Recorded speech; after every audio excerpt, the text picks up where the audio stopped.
రాష్ట్ర ప్రజలందరికీ కూడా పర్యావరణ దినోత్సవ శుభాకాంక్షలు తెలియజేసుకుంటూ పర్యావరణ దినోత్సవంలో భాగంగా గౌరవ ప్రధానమంత్రి గారు అదేవిధంగా గౌరవ ముఖ్యమంత్రి చంద్రబాబు నాయుడు గారు గౌరవ ఉప ముఖ్యమంత్రి పవన్ కళ్యాణ్ గారు ఇచ్చిన ఆదేశాల మేరకు ఈ రోజు రాష్ట్రంలో ప్రతి ఒక్కరు కూడా సైకిల్ యూసేజ్ పెరగాలి, అదేవిధంగా బ్యాటరీ వెహికల్ యూజ్ చేయాలి, మొక్కలు నాటాలనే కార్యక్రమానికి శ్రీకారం చుట్టుకోవడం జరిగింది.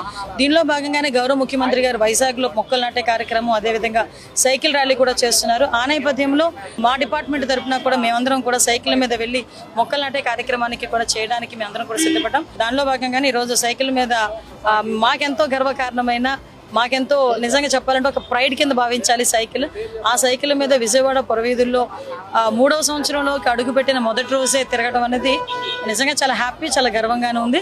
ప్రపంచ పర్యావరణ దినోత్సవం అనే కాకుండా మీ ప్రతి ఒక్కరు కూడా బ్యాటరీ వెహికల్స్ యూజ్ చేయడం వల్ల పొల్యూషన్ తగ్గుతుంది, at the same time cycle use చేయడం వల్ల ఆరోగ్యం పెరుగుతుంది. కాబట్టి ప్రజలందరూ కూడా సైకిల్ వినియోగాన్ని పెంచండి, అదేవిధంగా వెహికల్స్ వినియోగాన్ని పెంచి పర్యావరణ పరిరక్షణకి తోడ్పాటు అందిస్తారని మనస్ఫూర్తిగా కోరుకుంటున్నాను.